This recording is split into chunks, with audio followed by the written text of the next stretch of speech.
There is a strange moment on every quantum journey that almost no one talks about.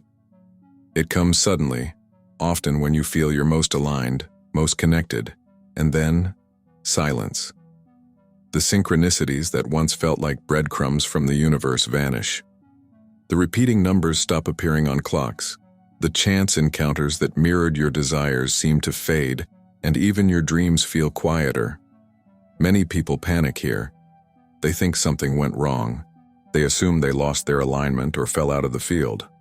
But what if I told you this silence is not the absence of connection? It's the signal that a shift is closer than ever. Think about a symphony. Before the most powerful part of the music, there is often a pause.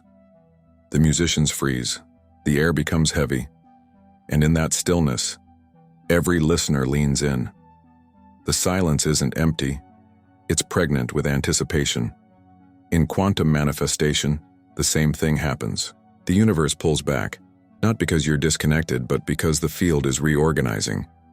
You are in the pause between movements, and if you can learn to recognize this, you'll stop fighting the silence and begin to use it as your greatest portal. In physics, we see the same principle. Before a particle shifts into a new state, it doesn't move directly from one place to another. It enters superposition, a liminal, uncertain condition where it can be everywhere and nowhere at once. This is the quantum mystery. Uncertainty is not chaos, it is possibility. When your synchronicities pause, you are in that exact space. Your old timeline has not fully dissolved, and your new one has not yet crystallized. You are hovering between realities, and in this moment, the universe is asking you not to panic but to trust. But trust is hard in silence, isn't it? The human mind craves evidence. We are conditioned to look for signs that prove we're on the right path. When the signs disappear, our first instinct is to assume we've failed, that we've lost our connection, or worse, that nothing is happening at all. Yet quantum science tells us the opposite. The moment you cannot see the evidence is the moment when the most is happening behind the scenes. David Bohm, the physicist who developed the concept of the implicate order, explained that the visible world is only an unfolding of a deeper, hidden order. What you call silence is simply the implicate order rearranging itself to birth the next unfoldment. Spiritually, mystics have always known this. The desert fathers and mothers spoke of the dark night of the soul, not as punishment, but as initiation. Neville Goddard said that persistence in the silence is what births the miracle, because imagination works beneath appearances. Even Joe Dispenza teaches that the absence of external confirmation is where your nervous system learns to hold coherence without dependency. You are not losing the field. The field is teaching you to stand in it without needing proof. Imagine the moment before dawn. If you judged the sky only by its darkness, you would believe the sun was never coming. But the silence of night is the guarantee of morning. In the same way, the silence before a quantum jump is the guarantee that the shift is underway. Your higher self is drawing you into stillness, so you can release the addiction to external validation and anchor deeper in your own coherence.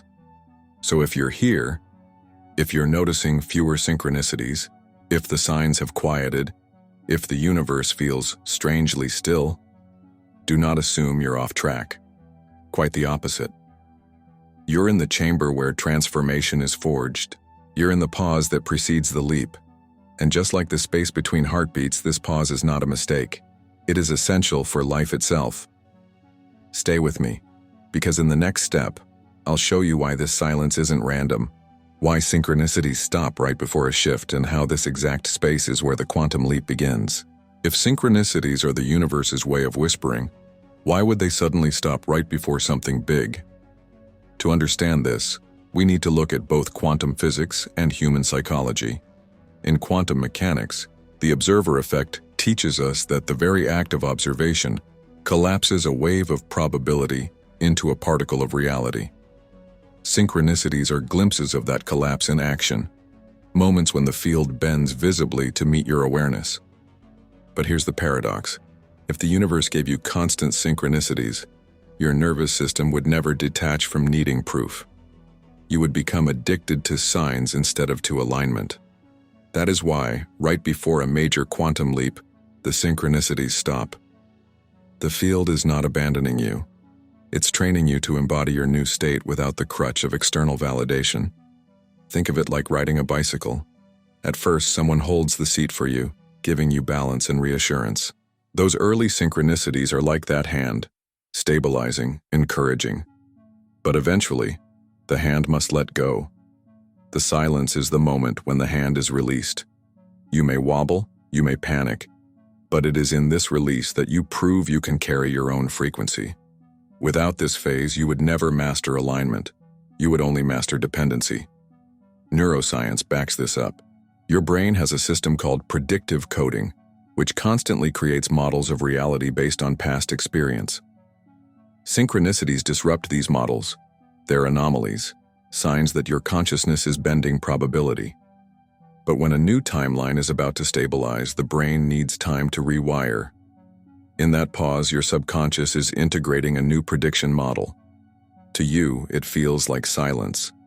To your brain, it is deep recalibration. This is why many people feel anxious or restless when synchronicities stop.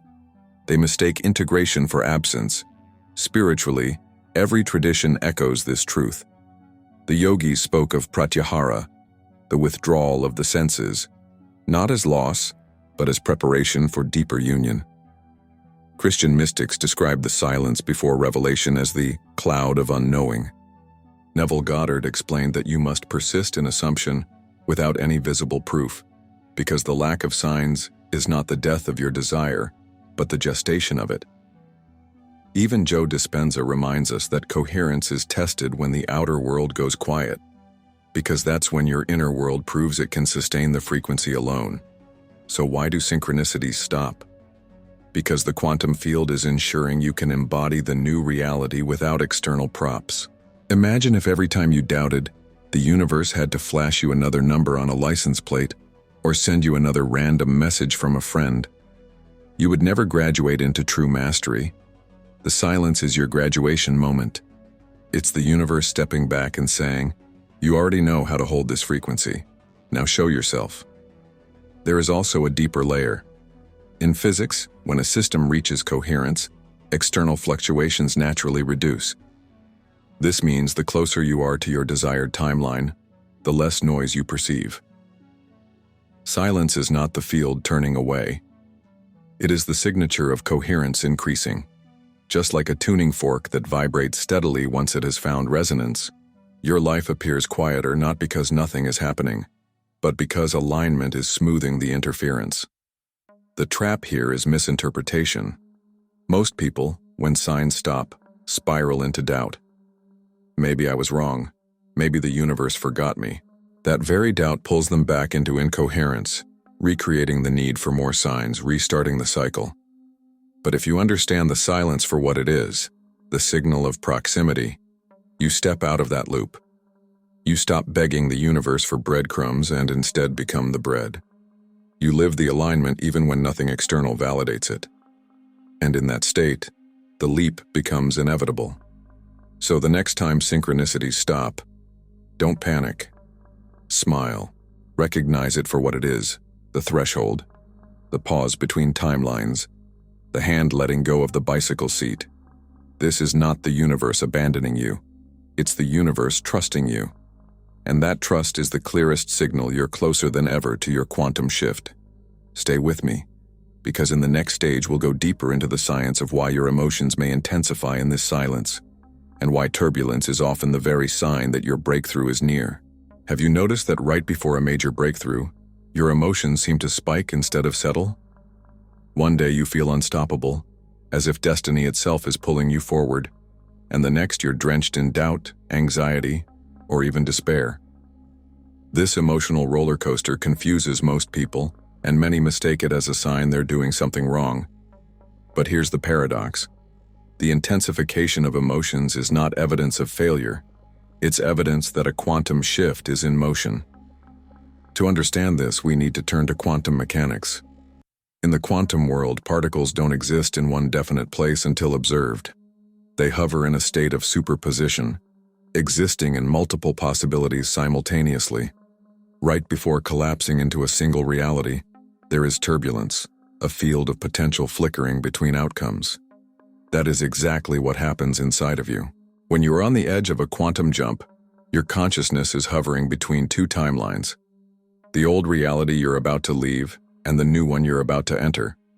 The fluctuations you feel emotionally are the human equivalent of quantum superposition. You are literally oscillating between worlds. Neuroscience adds another layer. Your brain works through predictive coding, meaning it constantly generates a model of reality based on your past experiences. When you prepare to step into a new reality, this predictive model fights back. Your subconscious throws emotional alerts in an attempt to keep you safe inside the familiar. That surge of doubt, fear, or sudden sadness isn't proof you're off track. It's your brain trying to recycle the old version of you. At the very same time, your higher self is pulling you forward, igniting surges of inspiration, joy, or anticipation.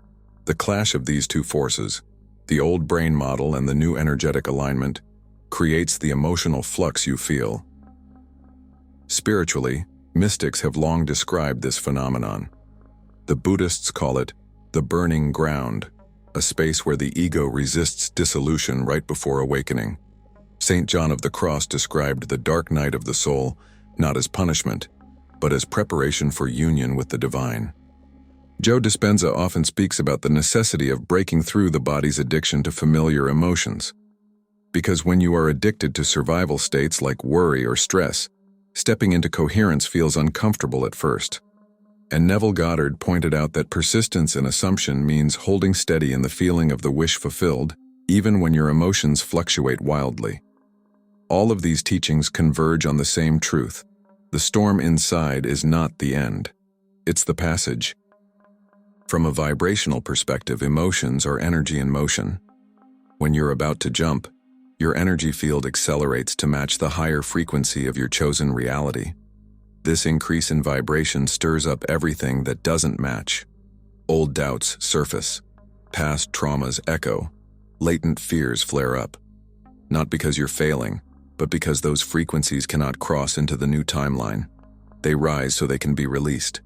Imagine a rocket preparing to leave Earth's atmosphere. Right before breaking free, it experiences the greatest resistance. But that resistance is proof that liftoff is imminent. Here's the secret. The key is not to resist the emotional turbulence, but to ride it. When you push against doubt, you feed it. When you collapse into fear, you recycle it. But when you observe the emotions as part of the quantum recalibration process, they lose their grip. You stop identifying with them, and instead, you become the witness. This is why mindfulness practices, breathwork, and nervous system regulation are essential tools in the manifestation process. They anchor you when your internal weather gets stormy, allowing you to hold the higher frequency without being pulled back down. Let's make this practical. The next time you feel doubt, instead of saying, "I'm failing," reframe it. "This is evidence that my old self is dying." When fear rises, remind yourself, "This is turbulence because my rocket is leaving the launch pad." When joy and inspiration return, savor them as previews of your chosen timeline. By shifting your perspective, you turn the emotional roller coaster into a confirmation rather than a contradiction. The emotional flux is not random. It's the echo of your own quantum leap in progress. And here's the most important thing. The intensity is temporary. Just like a storm eventually passes, these heightened emotions settle once the new timeline stabilizes. The silence that follows will feel like a profound calm, not because nothing is happening, but because coherence has been reached. That's when manifestation feels effortless. So, if your emotions have been running high lately, don't panic. Celebrate it. Recognize it as the vibrational turbulence that proves your new reality is within reach. Instead of fearing the waves, learn to surf them. Because on the other side of this emotional flux lies the collapse into the timeline you've been calling in. Stay with me. Because in the next phase, we'll explore something most people misunderstand. The so-called final test. It's not the universe punishing you. It's your subconscious offering one last mirror of the old pattern. And once you pass it, the leap becomes inevitable. Most people believe that when life suddenly throws challenges at them right before a breakthrough, it must be the universe testing them. They picture some cosmic examiner grading their worthiness. But here's the truth. The universe doesn't test you, it reflects you. What feels like a final test is actually your own subconscious mind playing out the last echoes of your old identity. It's not external punishment, it's internal patterning. And this is why the very challenges you dread may be the clearest signs that your quantum jump is imminent. Let's break this down through science. Your subconscious is like a predictive coding machine. According to neuroscience, about 95% of your daily behaviors and emotional responses are automatic, running on patterns imprinted by past experiences. When you are on the brink of stepping into a new reality, those patterns activate one last time. Why? Because your brain is trying to hold on to the familiar. It generates familiar scenarios, arguments, fears, doubts, not because they're real threats, but because your nervous system has been wired to equate familiarity with safety. This is why Dr. Bruce Lipton often emphasizes that your subconscious programming is more powerful than your conscious intentions, unless you interrupt the cycle. From a quantum perspective, this final test is simply the collapse of old wave patterns. When a new timeline is about to crystallize, the remnants of the old frequency rise to the surface to be observed. It's similar to resonance in physics. When two frequencies collide, the weaker one eventually dissolves. But before it fades, it makes itself louder. That loudness is what you experience as the final test. Spiritually, mystics across traditions have spoken of this moment. Sufis call it the threshold, the place where the ego resists surrender most fiercely. Neville Goddard explained it as persistence. The universe will mirror your old assumptions until you persist in holding the new one. Joe Dispenza teaches that the body, addicted to familiar emotions, will generate scenarios to tempt you back into stress, anger, or scarcity because that's what it knows. In all traditions, the message is the same. The so-called test is not an obstacle, it's a mirror. Here's what it looks like in real life. You've been meditating, raising your frequency, visualizing abundance. You feel aligned. Suddenly, an unexpected bill arrives, or an argument erupts, or an opportunity collapses. Most people panic and think, it's not working. But this is the exact moment when the quantum field is asking, not with words, but with resonance. Will you respond as your old self, or as your new self? If you react with fear and frustration, you reinforce the old identity. If you remain calm, coherent, and faithful to the frequency of your chosen reality, you demonstrate that you've already shifted. And in that demonstration, the old pattern dissolves. Think of it like a video game. Before advancing to the next level, you often face a final boss. But that boss is not new. It's a magnified version of everything you've already overcome. The universe isn't blocking you. It's showing you, in concentrated form, the old energies you are ready to release. If you can hold steady in alignment, the boss collapses and you move forward.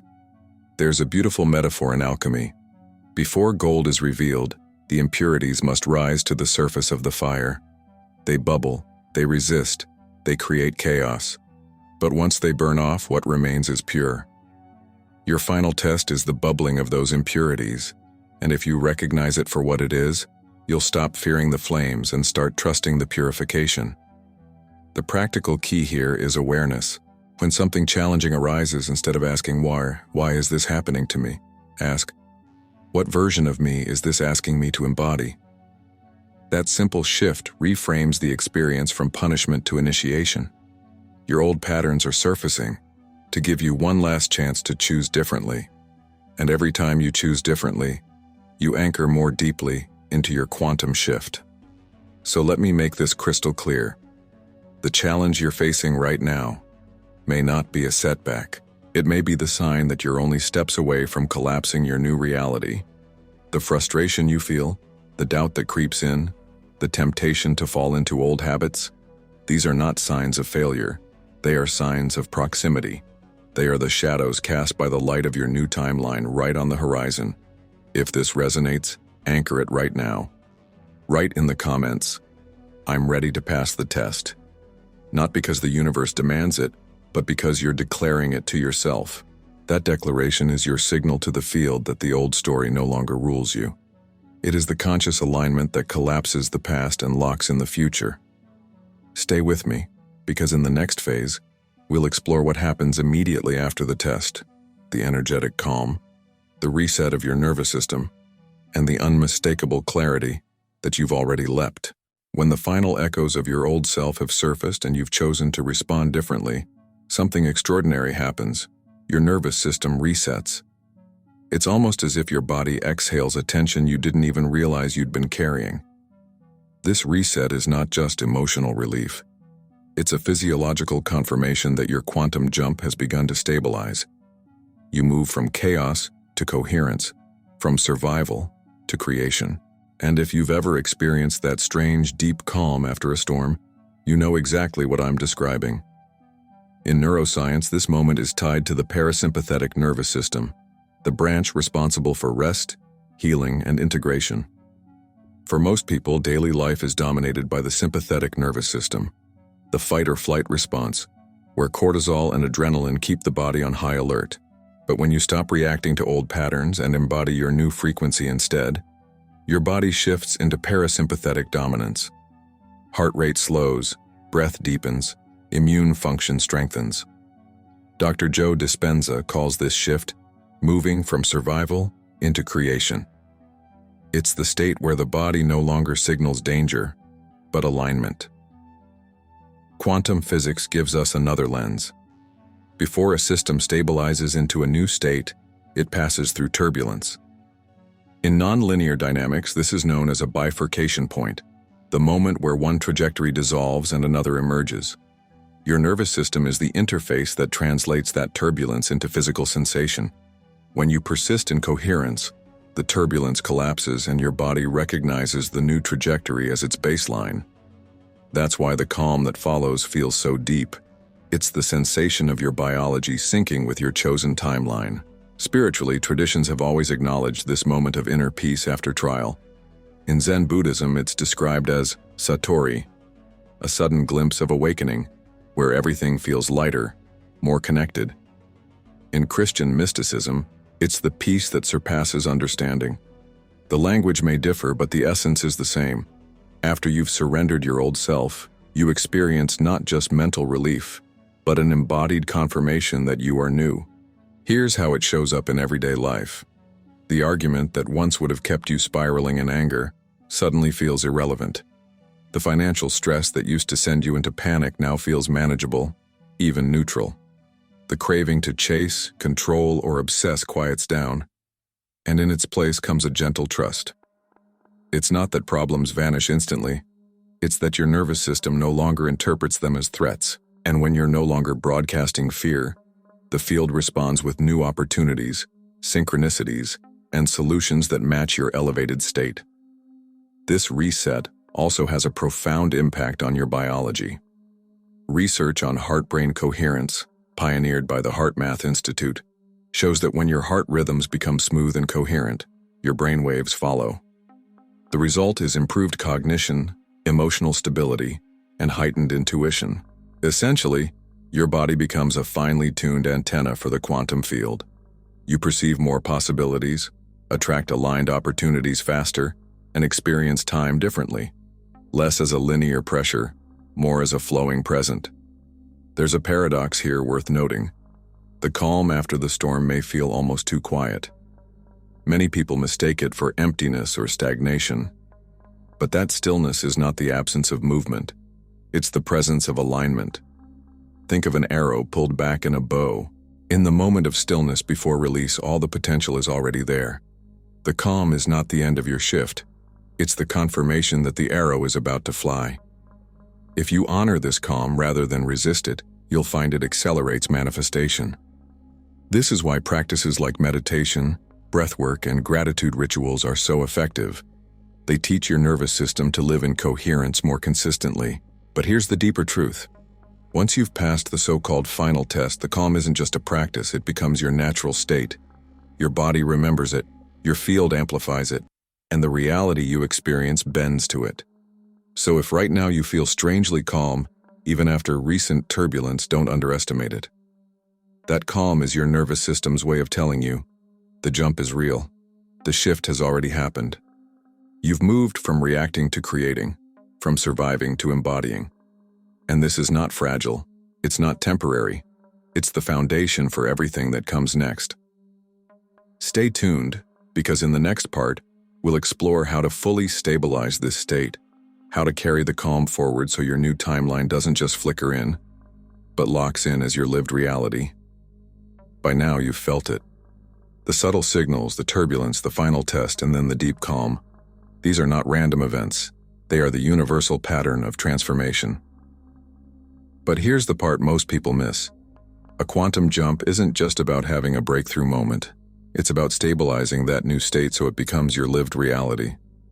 Without stabilization, the shift can flicker in and out, leaving you inspired one day and doubtful the next. True mastery means carrying the frequency of your new self until it crystallizes into your environment. In neuroscience, stabilization comes down to neuroplasticity, the brain's ability to rewire itself. Every time you embody your new frequency, you're laying down new neural pathways. But if you slip back into old emotional habits, the brain reverts to its familiar wiring. This is why consistency matters. Not effort, not struggle, but repetition of coherence. Dr. Joe Dispenza often says, "Nerve cells that fire together wire together." The more often you inhabit your new self, the more automatic it becomes. Eventually, the old self feels like a distant memory, and the new self feels like home. Quantum mechanics mirrors this truth. When a wave collapses into a particle, it becomes stable, observable reality. But until that collapse is reinforced, the system remains in flux, oscillating between probabilities. Your consciousness plays the same role. The more consistently you broadcast the frequency of your desired reality, the more solidly it takes form. Think of it like tuning a radio station. At first, you may catch static, drifting in and out. But once you lock into the right frequency, the signal becomes crystal clear and stays that way. Spiritually, this is what mystics and sages have always taught. Whether it's the yogic principle of abhyasa, consistent practice, the Christian teaching of walking by faith, or the Taoist wisdom of Wu Wei, effortless alignment, the message is the same. Stability comes from persistence in the new way of being, not perfection, not control, just returning again and again to your chosen state until it becomes effortless. Here's the practical key. Stabilization doesn't mean doing more. It means being more consistent in your inner alignment, more faithful in your energy, more relaxed in your trust. The outer world may take time to rearrange itself fully, but the inner world must stay unwavering. That's why gratitude practices, meditations, and daily moments of coherence are so powerful. They keep your nervous system anchored in the frequency of creation rather than survival. Now imagine what happens when you not only make a quantum jump, but live from it consistently. Your nervous system adapts, your brain rewires, your field amplifies, and the universe responds, not just with synchronicities, but with a complete reorganization of your reality. This is where miracles stop being exceptions and start being your normal. You don't just shift once, you learn to live in a state of perpetual shift where growth, expansion, and manifestation are ongoing. And this is exactly why I created something special for you. If you want to take everything we've explored today even deeper, to truly stabilize your frequency, unlock coherence, and embody your new timeline fully, I've written a guide that lays out the 7 principles of quantum alignment step by step. It's called Awaken Your Quantum Power. This isn't just theory. It's a roadmap for making the shifts we've discussed today permanent in your life. Inside, you'll discover how to reset your nervous system, regulate your emotions, collapse limiting patterns, and embody the version of you that already lives in the timeline you desire. You can find the link to access the ebook in the pinned comment below. It's your next step, if you're ready to stop flickering in and out of alignment and finally stabilize your new reality. So let this be your takeaway today. The signs you're experiencing are not random. The turbulence, the calm, the test, the shift, these are confirmations that your jump is real. And now, the work is simply to live from it, to choose again and again to be who you've already become. Remember, you are not waiting for the future to arrive. You are collapsing the future into now. And as you do, the universe has no choice but to meet you there. Stay aligned, stay coherent, And never forget, you are not just manifesting. You are remembering who you really are. We'll see you in the next video. Until then, keep your frequency elevated, your heart open, and your nervous system calm. The shift is here. You are already living it.